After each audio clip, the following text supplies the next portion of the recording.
हालांकि मेरे आका सल्लल्लाहु अलैहि वसल्लम ने फरमाया, जो किसी वारिस की वरासत को दबाएगा अल्लाह तबारक व तआला उसको जन्नत की मीरास से महरूम कर देगा। मैं आप सबसे एक गुजारिश ये करता हूं कि आप जिस हालत में ना, एक अपने माल के बारे में फतवा ले लें कि अगर आज मैं मरूंगा तो मेरे वरासत का हकदार कौन होगा और किसको कितना हिस्सा मिलेगा। मेरी बात मान लीजिएगा, बहुत फायदे में रहेंगे। वरना मैं अवामी आदमी हूं, मैंने बाप के मरने के बाद अपने सामने छोटे भाई को बड़े भाई का और बड़े भाई को छोटे भाई का गिरीबान पकड़ते हुए देखा है। मारपीट होती है आपस में अब्बा की प्रॉपर्टी की तकसीम के ऊपर। अब्बा तो चले गए दुनिया से और बाद का दो शादियां करके चले जाते हैं। आप में से भी हो सकता है ऐसा हो कोई अपने सर के बाल कम करने के लिए दूसरी शादी के ख्वाब देख रहा हो। आता जाता कुछ नहीं है, दूसरी शादी के ख्वाब नजर आ रहे हैं। आपको पता है अदल इंसाफ कैसे होगा? जब आप 2 शादियां कर लेंगे, आपकी प्रॉपर्टी कैसे उनके दरमियान तकसीम होगी, कैसे आपकी 2 औलादें लड़ेंगी झगड़ेंगी आपस के अंदर, और देखी जाएगी। हम बस शादी करें, वक्त गुजारें, कब्र में चले जाएं और फिर जाते जाते लड़ो मरो, ला इलाहा इल्लल्लाह मुहम्मद, चले गए बजा। अरे भाई आपने क्या किया? ये आपने दीन सीखा, उनको सिखाया, तो आप वरासत का ये मसला ले लें।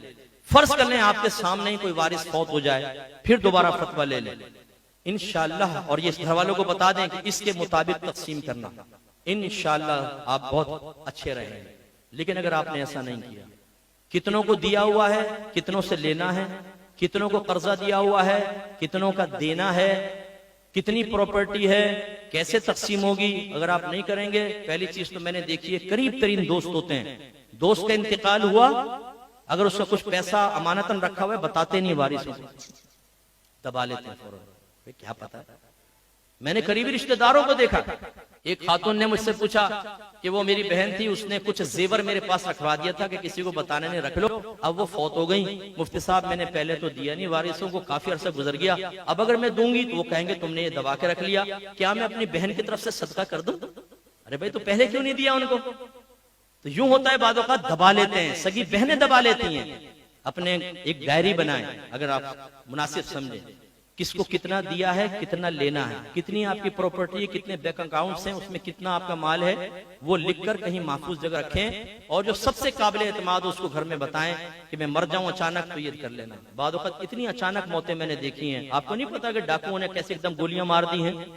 अब जिनसे लेना होता है वो तो देते नहीं, जिनको देना है नहीं भी देना, वो भी घर पे आके खड़े हो जाते हैं, तुम्हारे बाप ने हमसे 50,000 रुपए लिए थे, कोई कहता है 2 लाख लिए थे, झूठ बोलते हैं कमबख्त, और वो ले जाते हैं बाद वक़्त, और घर वाले फंस जाते हैं। इसलिए करें जरूर। और दूसरा ये कि अगर आपका कोई रिश्तेदार फौत हुआ है तो खुदारा फतवा लें, अपने जहन से माल तकसीम ना करें। इसमें मैंने बड़ी खराबियां देखी हैं। बाद वक़्त चलता हुआ कारोबार है, आप वालिद साहब के साथ मिल गए थे, कारोबार को उठाने में यकीनन आपकी मेहनत का दखल है, लेकिन कारोबार वालिद का था। अब वालिद का अचानक इंतकाल हुआ, बेटा कहता है कि चूंकि मैंने इस कारोबार को उठाया मैं ज्यादा हिस्सा लूंगा। आपने मालूम किया है कि शरीयत क्या कह रही है इसके बारे में? कैसे आप ले लेंगे?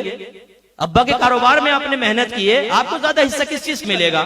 क्या शरीयत ये कह रही है? तो लाइए इस पर दलील।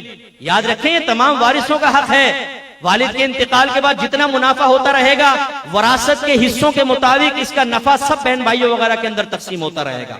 आपने कहां से हिसाब किताब बना लिया?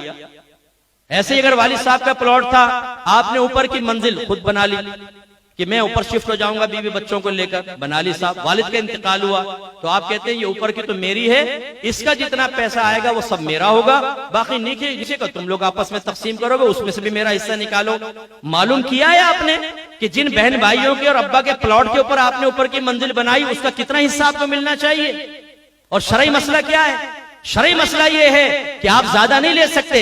हाँ, अगर वारिस राजी होगा खुद ही कहे चलो अच्छा ले लो, अलग बात है, लेकिन अगर वो राजी नहीं है तो आप ज्यादा नहीं ले सकते।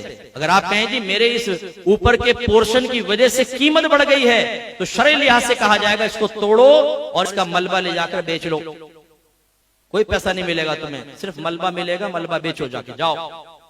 शरीयत तो सीखें। हम में से बहुत सारे ऐसे हैं, अल्लाह ने इतना पैसा दिया, करोड़पति हैं, लेकिन फिर भी करोड़ों की वरासत दबाकर बैठे हुए हैं। शर्म नहीं आती कि आपको अल्लाह ने कितना दिया था, उसके बावजूद हिर्स और लालच खत्म ही नहीं होती कि आपने बहनों का हिस्सा दबाया हुआ है, भाइयों का हिस्सा दबाया हुआ है, फुफियों और चचाओं का हिस्सा दबाया हुआ है। मेरे आका सल्लल्लाहु अलैहि वसल्लम ने सही फरमाया, अगर बनी आदम को सोने की 2 वादियां दे दी जाएं तो ये तमन्ना करेगा कि एक और सोने की वादी मुझे मिल जाए।